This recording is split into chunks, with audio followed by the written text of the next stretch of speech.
Hello,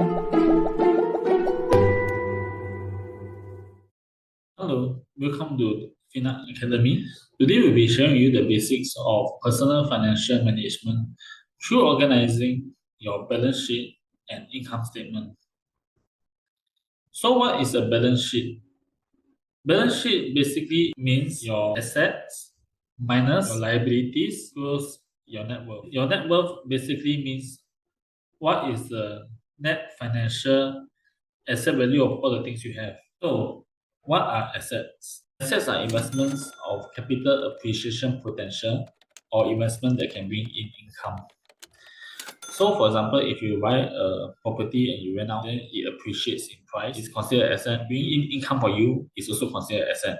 And of course, if you buy something that takes income out of your pocket or lose value over time, is considered expenditure. You take a housing loan to buy a house, you taking on a liability. So now you owe the money.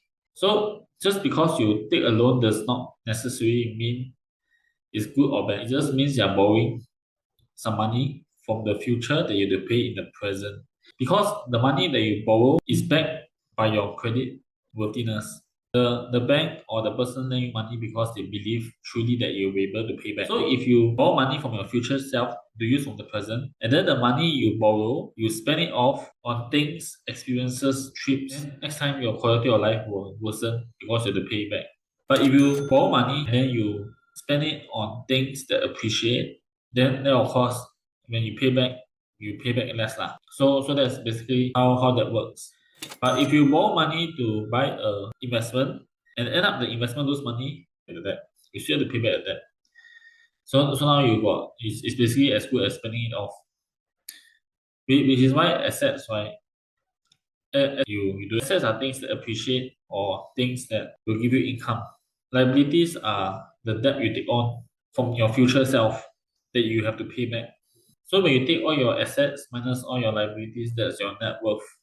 So that's how we calculate net worth. So the key point for everyone, right, end of the day is you need to have to increase your net worth, to increase your asset base, such that its natural growth will be able to cover your lifestyle. If you are able to do that, whereby your appreciation in assets is more than your lifestyle cost, then you are considered financially independent. How about income statement?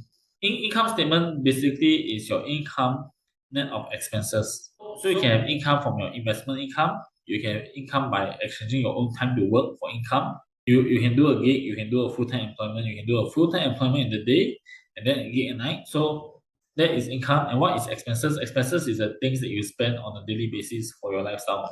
So one of the common expenses that everyone have is their accommodation. Another expense is transportation. Personal expenses would be when you dine out or cook at home, when you travel, the entertainment that you have, the allowance that you give to your parents, and if you have a family, the allowance you give to your kids or your partner for guys lah, if that applies. And then of course for your own financial protection insurance in place. So that the event something bad happens in your life, at least you have money coming in to ensure that the bad thing in your life does not affect your financial situation as well. Imagine you fall ill and then you have to pay money for your hospital bill. You got double whammy. You're back on both sides. You also need to accumulate some money for retirement and savings for whatever objectives you have in your life. And then last but not least, you have to pay your government taxes. So these are the list of expenditures that you have.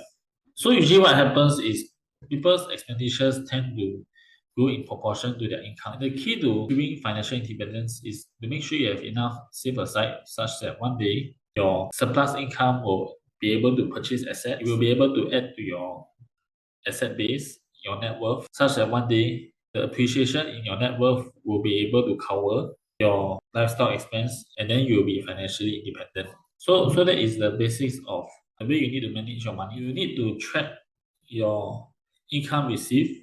You need to track all your outflows. You need to track where your money is being deployed at. You need to cover as much gaps as possible so that every single dollar you deploy will be deployed to better your life. That may be in insurance to protect yourself from the negative things in life, or that may be accumulation for your own retirement, your own financial independence, or that may be accumulating for a down payment. That may be spending money overseas. You wouldn't want to realize after that that hey, actually I've been wasting money on this gym membership, for example, that I thought I would use. but then end up I never use. But actually, I don't have to go for the gym in the first place. Or some other choices lah. There are always alternatives to choose. So that's where you need to manage your cash flow well, because basically money gives you options. It helps to increase your choices in life. So that's the gist of a balance sheet and income statement and how that correlates to managing your financials and how that's important for financial management.